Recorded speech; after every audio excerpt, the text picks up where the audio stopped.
Waking up has nothing to do with opening your eyes in the morning. That kind of waking up happens every day. But still, most people remain asleep throughout their lives. You may rise from your bed, go about your routine, chase success, avoid failure, laugh, cry, fall in love, grow old, but none of this necessarily means you are awake. Waking up, in the real sense, is an inward shift. It is the first time you become conscious that all this, the race, the struggle, the identities you've wrapped around yourself, is not life but a certain performance you're caught in. You've been living out roles given to you by society, by culture, by fear.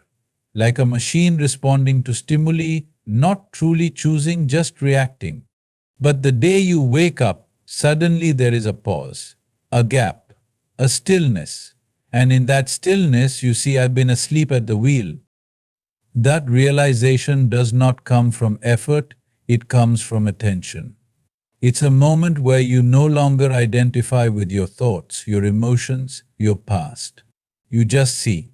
And that simple seeing changes everything. Life doesn't become perfect, but it becomes real. It becomes yours. When you truly wake up, you don't just see the world, you see through it.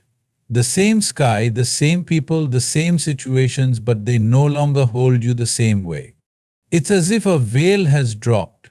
Before, you are tangled in your thoughts, reacting automatically to every little thing, what someone said, what might happen, what already happened.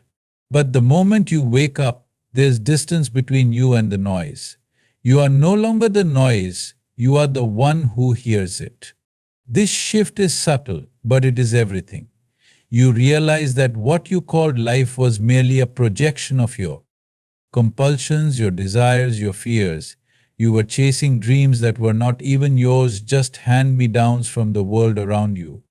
In that moment of awakening, there is a quiet laughter within you, not mocking but compassionate. Because you now see how absurd it was to live as if your peace depended on things always going your way. Once you wake up, you can't go back to sleep, not comfortably anyway. You may still play the game of life, but you're no longer lost in it.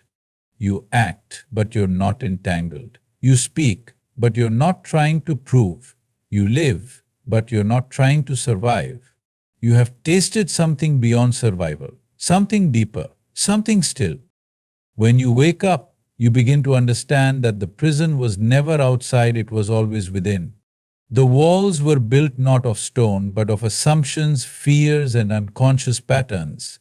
You were not living, you were repeating the same reactions, the same complaints, the same inner dramas, just wrapped in different days, different. But the day you truly wake up, something breaks, not outside, inside. You no longer move on autopilot. You are no longer just a bundle of habits wearing a name. You begin to observe rather than react. You begin to question rather than assume. You no longer ask, why is life doing this to me? Instead, you look inward and see how you have been shaping your experience through your own unconsciousness. The suffering you once blamed on the world, suddenly you see it as something you are creating. Not because life is cruel, but because you have been asleep to your own power. Waking up doesn't mean escaping life, it means entering it fully for the first time. You taste silence, not as the absence of noise, but as the presence of something immense. You feel joy not because something happened, but because you are no longer standing in your own way. You become available to life. You stop surviving and start being. And that simple shift, almost invisible from the outside, is the beginning of true transformation. The day you wake up, blame dies. You stop pointing fingers at your parents, your past, your partner, the government, even God. You no longer see yourself as a victim of circumstances, but as a participant in your own experience. This is not about guilt, it is about power. As long as you believe someone else is responsible for your inner state, you have handed over the keys to your well-being.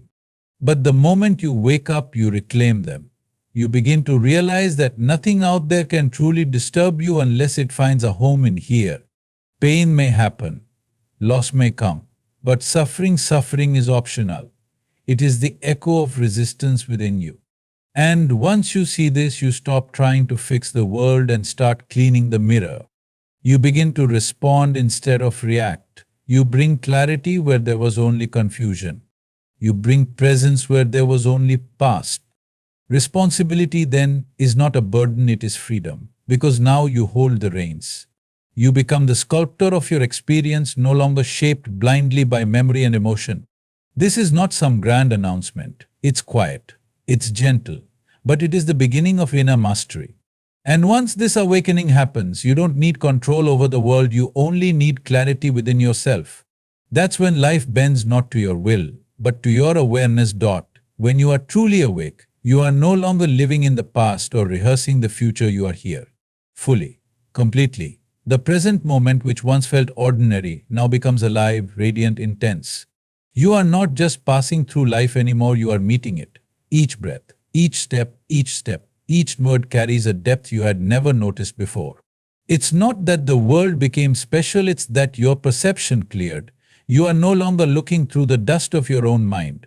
In this awakened state, presence becomes your power. You stop living by memory and start living by awareness. You don't need to remember to love, to forgive, to listen, it flows naturally. Because you are not reacting from your history, you are responding from your being. This presence is not something to be achieved, it is something to be uncovered. It was always there, only buried under layers of noise. And from this presence, a deep intelligence operates. Not the kind that comes from books or opinions, but from stillness, a knowing that doesn't shout but whispers. You no longer look for meaning, you are the meaning. You don't chase life, you embody it. In this state, time slows down, even disappears. Not because the clock stops, but because you are no longer trapped in it. You are here, and here is enough. This is the power of waking up, not an escape from life, but an intimate dance with it.